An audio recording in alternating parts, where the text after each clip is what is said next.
বললো আজকে টিফিন খাওয়ার সময় হবে না, কিছু এক্সট্রা ক্লাস আছে। তো যাই হোক, মাম্মামকে দিয়ে আমরা দুজনেও জলখাবারটা খেয়ে নিয়েছি। এটা বেশ কিছুক্ষণ পরে বাবু আসার সময়তে একটা ডিমের ট্রে, কলমি শাক, অল্প কিছু সবজি নিয়ে এসেছে। সবজিপাতিগুলো যেগুলো এনেছে সেগুলো ধুয়ে নিয়ে ছাদে জানলাতে দিয়ে দিয়েছি। আর এবারে ডিমের ট্রেটাকে খালি করে নিলাম।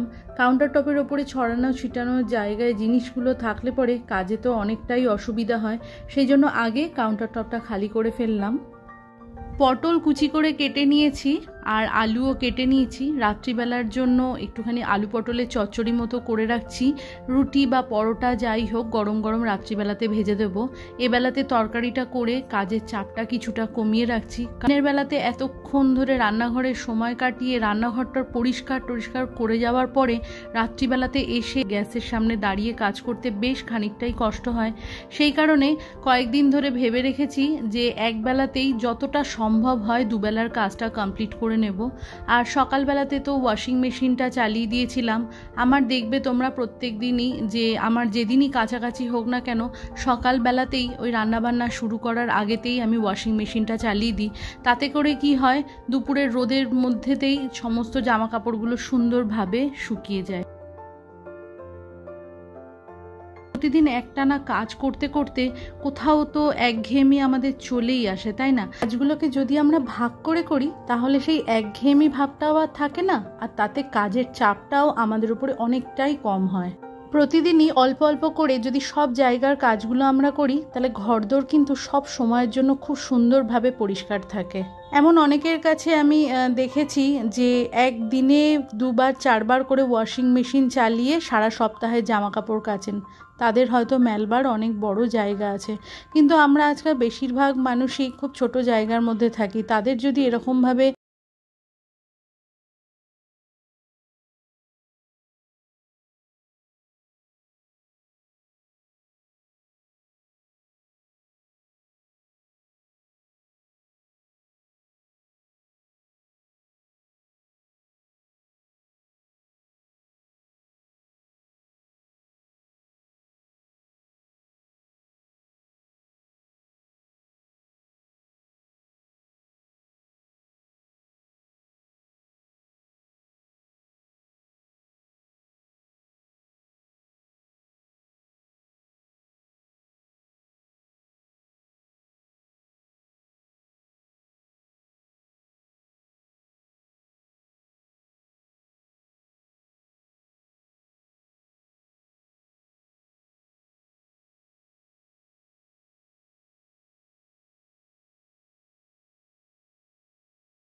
কলমি শাক ভাজা করেছি, আলু পটল চচ্চড়িটা তো রাত্রিবেলার জন্য করে রেখে দিয়েছি, আর কাতলা মাছ বানাচ্ছি আলু পটল দিয়ে। সিঙ্কের মধ্যে কিছু বাসন ছিল, সেগুলো মেজে নিলাম, কারণ রান্নাবান্নার পরে যা বাসন জমেছে তা দিয়ে ডিশওয়াশারটা ভরে গেছে। এই কটা বাসন আবার ফেলে রাখবো কাউন্টার টপের ওপর, সেই জন্য সেগুলোকে হালকা হাতে মেজে পরিষ্কার করে নিলাম। ঘিয়ের যে কন্টেনারটা ছিল, ঘিটা ফুরিয়ে যাওয়ার পরে তার মধ্যে সাবান জল ভরে রেখে দিয়েছি।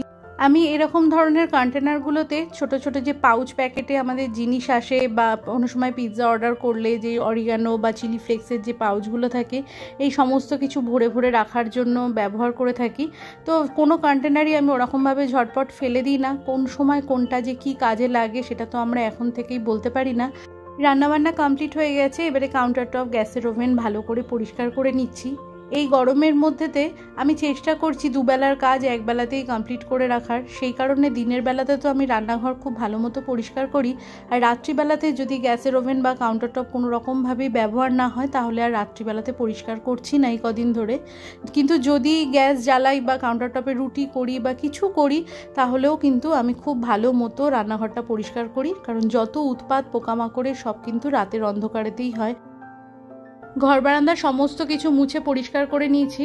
এবারে ছাদের জানলাগুলো আটকে পর্দাগুলো ফেলে দেবো, কারণ বাইরে থেকে একটা রোদের তাপ আসছে। তো চলো এবার স্নান টান সব কিছু করে নিয়ে তোমাদের সাথে আবারও আমার দেখা হচ্ছে একটু পরে।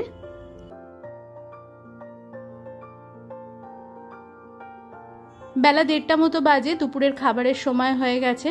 আর রান্নাবান্না বলতে কলমি শাক ভাজা, আলু পটল দিয়ে কাতলা মাছ, আর স্যালাডে নিয়েছি পেঁয়াজ আর কাঁচা লঙ্কা। এটা আমারই প্লেট গুছিয়েছি, কারণ কাঁচা লঙ্কা বাবু খায় না। শাক ভাজার সাথে যে কোনো শাকের সাথে লঙ্কা খেতে আমি ভীষণই ভালোবাসি। তোমাদের সাথে দেখা হচ্ছে আবার বিকালবেলাতে।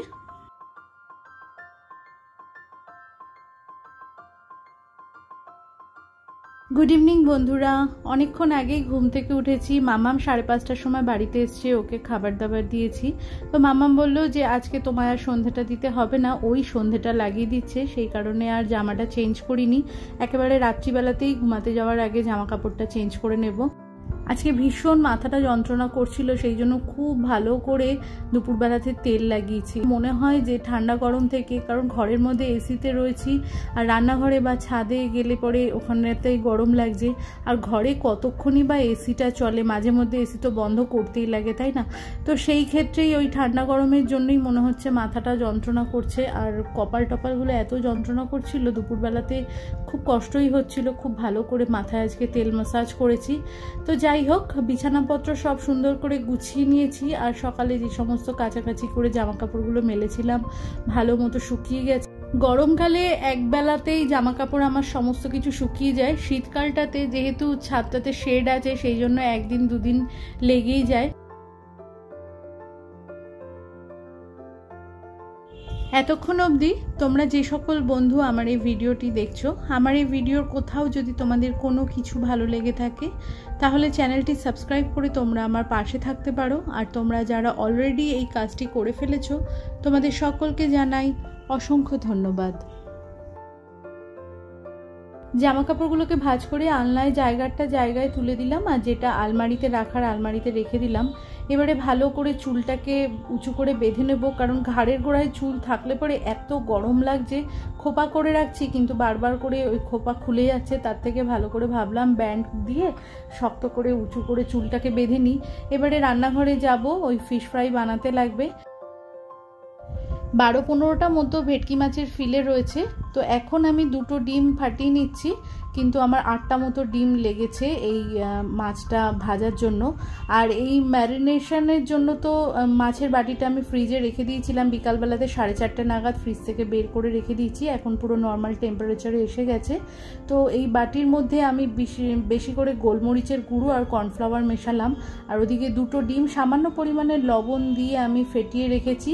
ব্রেড ক্রাম রেখে দিয়েছি একটা প্লেটের মধ্যে। এবারে মাছের ফিলেটাকে নিয়ে আমি ডিমের গোলায় ডুবিয়ে ব্রেড ক্রাম্বের মধ্যে দিলাম। আমি ডবল কোট করেছি ব্রেড ক্রাম্বের, যাতে মচমচে ভাবটা একটু বেশি হয়। তো আবার ব্রেড ক্রাম্ব মাখিয়ে ডিমের গোলায় ডুবিয়ে তারপরে আবার ব্রেড ক্রাম্বের মধ্যে দিয়ে এবারে এইভাবেই আমি করেছি ফিশ ফ্রাইগুলোকে।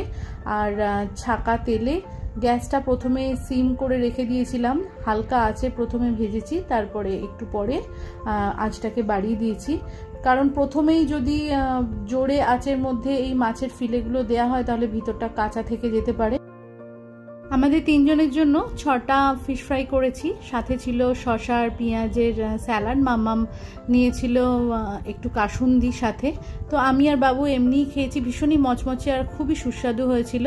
আর বাকিগুলোকে হাফ ডান করে একটা এয়ারটাইট কন্টেনারে করে ফ্রিজে রেখে দেবো, আগামীকাল আমরা বিকালবেলাতে আবার ভেজে খেতে পারি। তো বন্ধুরা, আজকের ব্লগ